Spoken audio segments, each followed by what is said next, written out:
Okay. So, what's it? When you're ready. Okay. First of all, could you guys tell? I thought it was really cool the story of why you chose your name, sort of the real meaning of Nirvana and how you tied it into punk. Can you kind of tell that story? You tell us the story. Is there a story? Where did you hear the story? Oh, geez, something I read. You know, the bio is just There's one something big about, joke. I mean, what the actual word Nirvana means. Here's what a punk story meant to you. about a lovely lady who was bringing up 3 very lovely girls. It's just an Aesop fable. Yeah. Yeah. There's no story to it. There's no deep allegory these connotations. there's no story like for what punk means to you and what the word Nirvana means. That's totally bogus. Oh, the punk is musical freedom, and That's it. Nirvana is freedom from pain, suffering. But you know, that's all a lie because everyone knows that punk is just money. Yeah. Or not. Or not. Or not. So you Well, don't- when I you did don't wanna tell when I the did the story. interview for that bio, it was 9 o'clock in the morning and I was hungover, so I don't know what I said. I don't even remember. Well, the way it went that I read it was Nirvana means freedom from pain, and Suffering in the external world. That's just That's the it. Webster's dictionary. I mean, that's just Right. right out of the Webster's dictionary. and you said as far as you could tell, that's what punk means to you. So it was the perfect name. That's not why you chose the name then. Now I remember. Yeah, that's why. Sure. I don't want to harp on the name. It wasn't. Yeah, it doesn't matter. Okay. It'll be a household word in no time anyway. Okay. Well then, if there was a second definition, Does anyone have a light? yeah. If Oh, it's supposed to be heard. if Webster was a big was a big Nirvana fan then, and he felt inclined to put in a second definition saying Yeah, what but you once guys you got that were. TV show, it totally sold out. Emmanuel Lewis Yeah, that guy. has the most amazing vocabulary. Let me tell you. You know, that little guy is pretty impressive. What do you think Webster would write if he was going to describe you guys in the dictionary, or what would you have him write? Webster. If it started off Nirvana, We badass dudes. Rocking Nirvana the noun world group, around, what would around. follow that? He'd say that we were the Gary Coleman of the music You scene. took it right off my tongue. Oh, I'm supposed to be Oh, heard. I don't know what Webster would say. What would you have? When was him the last say? time you read a dictionary? Oh, Never. Nirvana would be. Oh, it would be. How do you spell that? T P P P P P P, right? No, T T T P P P P. It'd be a first. Right. That's what Webster would say. Yeah. Which would you say you guys have most in common with hard rock or punk? Or I mean, the songs are certainly melodic as well. Would you say it's all three, or Well, if we have in common is 2 guitars and a drum set. You know, Yeah. distorted guitar. I think everyone has one of the main things in common is just the punk thing, you know. We're white boy guitar oriented rock. Nothing new. I mean, we have something in common with anything or any band that has electric guitars in their hands, play drums. I mean, you seem sort of pessimistic about the whole punk philosophy by now, like a lot of people are, because of what it turned into. Was that? I mean, what originally though when you started, was that sort of what got you going? The idea that hey, I can do this too, or was it just? Well, it's a long story why punk rock was so appealing. Probably where we lived was like such a shithole, and we were just our environment, people's attitudes were like really screwy. So here along came punk rock. It's just like we were young and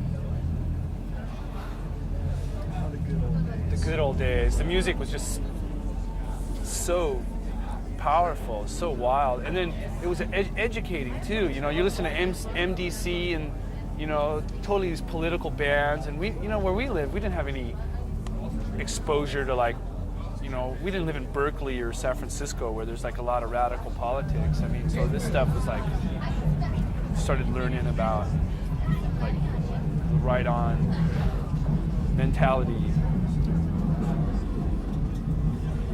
Now were you all originally art students, or was it just two? Or that? Well, that's how you met. We never graduated from high school, man. I didn't even graduate from high school. We're dropouts. I was never an art student. Closest I got to art was like smoking pot in my bedroom and scribbling like band logos, you know. If we would have graduated, we would have been art students.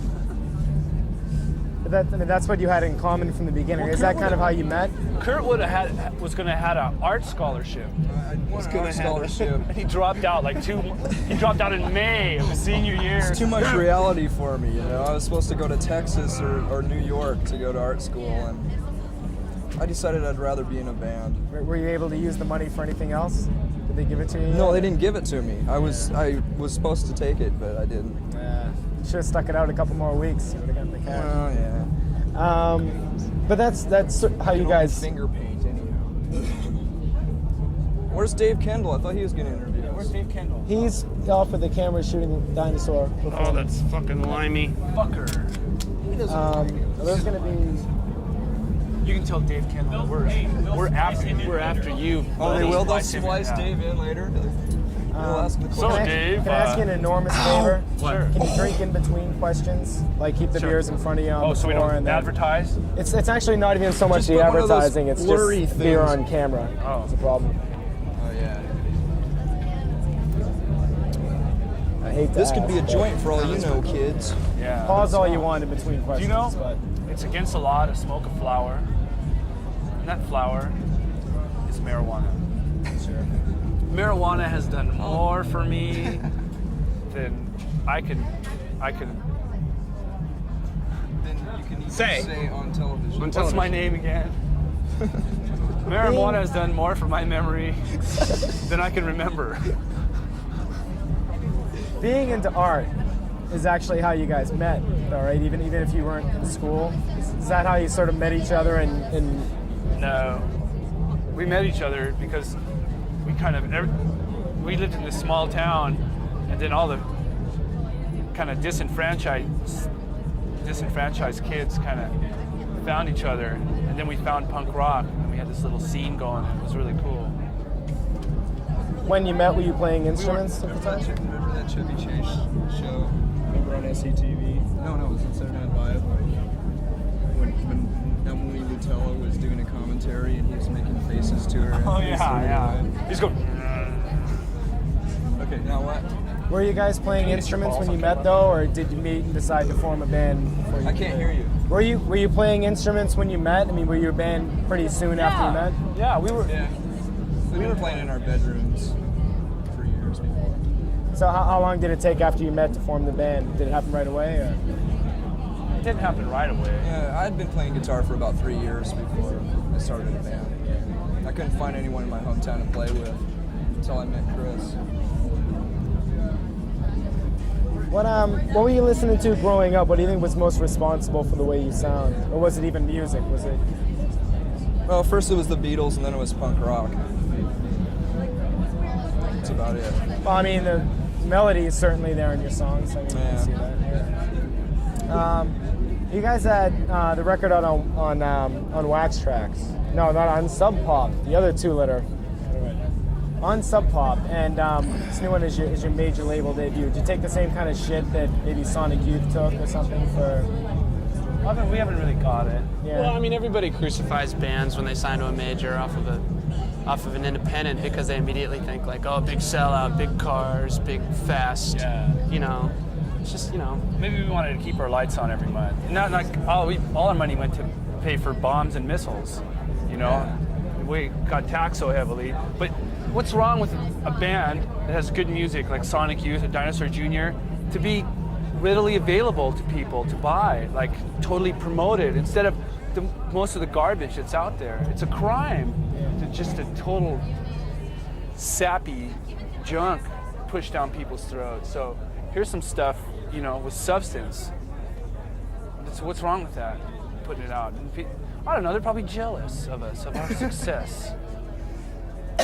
Was that even in the back of your head when you went to make the record, or I mean, were you at all care. fearful about that when you went to make it? No. I mean, yeah, No, it wasn't. No. We didn't think about it. It's so insignificant. Cop an attitude like that. Yeah. It's like a song's a song, you know. And then somebody asked us, "Are we an anti big money band? You know? Anti big bucks band? Like, what kind of question is that? What if Donald Trump wrote good songs? You wouldn't listen to him? You know, I think I'd listen to him. Still, it's got to. I mean, it's probably. What if McDonald's made good hamburgers? Would you eat them? Probably you're right about the jealousy thing, because I I mean wouldn't it's eat got a McDonald's to tofu burger though. first of all be real tough to get signed to a label like Geffen. Did you just send the tape and they liked it, or did Sonic Youth have something? to No, do? they came and chased us down, wined and dined us, Yeah. paid off bought us drugs. Groomed and diapered us. They got us really loaded, see? They were really sneaky. So we were all, Chris thought he was signing an autograph. I thought I when was he signing an actually signed a autograph. contract. Just David Geffen would like your autograph, Chris. You really? Hey, all right. Where do I sign? Next thing I know, it was a contract, you know. So the next 100 records are going to be on Geffen. Okay. At a 0.25% royalty. 1/4 point royalty we get. Do you think anything has changed on Nevermind from Bleach? Do you think you're better songwriters or better musicians, or was there any progression or anything? We're worse musicians We're because we worse. don't practice anymore. Now that we're on a major label, we don't have to practice. We pay could people to practice hire for us. musicians if we wanted to. Yeah. I don't know. It has. Nevermind is like kind of mixed up, like me. I'm a mixed up teen. I'm like a mixed up teen, but without the acne.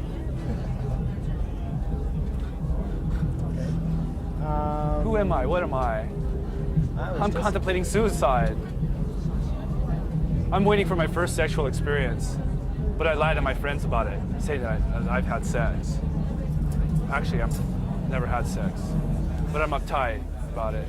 I masturbate frequently. Okay.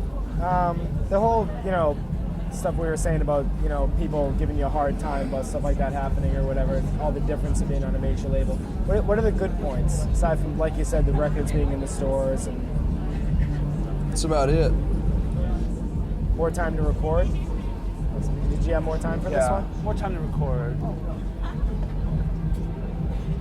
It's just. So do you think the whole being on an indie label is cool? They don't really. They're really good. DGC's really good. They don't really screw up. We don't have to worry about them screwing up and stuff. Like calling them up, like, what the heck are you doing? They work for us. They're our slaves. And we walk in there and we throw them scraps. We loosen up the chains a little bit when we're feeling benevolent. Is that at least maybe partially the reason you called the record Nevermind? Or is it more to do with society as a whole and all that goes on? It's open for interpretation, eh? Yeah. Leave it down. I mean, never mind.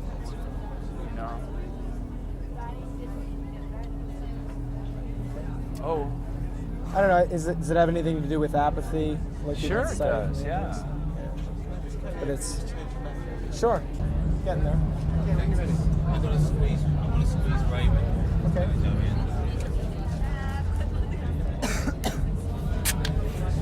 I was gonna say, I think that's the first time I've ever seen someone shake a beer before they open it. Yeah. Woo! Ow, you hurt my arm! What? Hey, fuck you, man! Hey, that was just Dave Kendall. Huh? That was just Dave Kendall. Right? What happened to your arm? The Dave Kendall. What happened to your arm? I heard it when I jumped into the drum set. Just today? Oh, jeez. Tour's over. Tour's over. Wow. I'm doing. No, because that had beer on it. Okay. There's a few things about Reading. You guys want to talk about that? Microphones. Oh, nope. Okay. Dave Kendall sucks. Okay, the Reading Festival. Have you guys played festivals before? No. This is your first one? Yeah. What do you think? It's great. Everybody's great. drunk. The weather was awful. We got here. The band started playing. The weather turned great. Perfect weather. There's a cool breeze flowing on everybody. It's cool because you don't pleasant. need those fans, like fans to blow your hair while you're playing for that like image thing. You know, it's more of a Mother Nature deal. It's better than a puppet show. Yeah. What's the biggest audience you played to before this? Oh. No, before this. The biggest audience. Well, this is it. No, before this. Oh, somewhere with Sonic Youth. I think in Los Angeles with Sonic Youth. So it's safe to say this is by far the biggest audience you played to. For SP? Okay, how does it compare to smaller gigs? To smaller gigs, there's a lot more people. Nothing else? There's bigger PA. Well, I think smaller gigs, it's a lot more. It's a lot more intimate with people. Do you get nervous being in front of them, or do you get nervous at some other places? I was pretty nervous. I felt pretty good, or he felt pretty good, because, woo. Okay. God, because he downed a few beers and it kind of loosened him up, and he actually likes playing in front of people. He's a people person. He's a people person. Talking to the mic. One question about a feature we're going to be doing pretty soon on the Sex Pistols. Are you guys fans of theirs? I guess stupid question. Why? Duh. What are you doing a feature on the Sex Pistols for? Well, we actually finally got videos. Oh wow. Yeah. So can you do a quick bit about? I mean, were they an influence on you? How important do you think they were? Never mind, the Bullocks is one of the most brilliant pop records, and it is a pop record. It's pop. Yeah, you got to give them some credit because they were able to scam off of a couple major labels at the same time. Yeah, that was good. I mean, that was cool. And the music was totally great. Yeah, besides the hype, the music was great. The music was great. That's a great record. How important do you think they were in the way on what bands are doing today, or even pop stars are doing today? How important were they?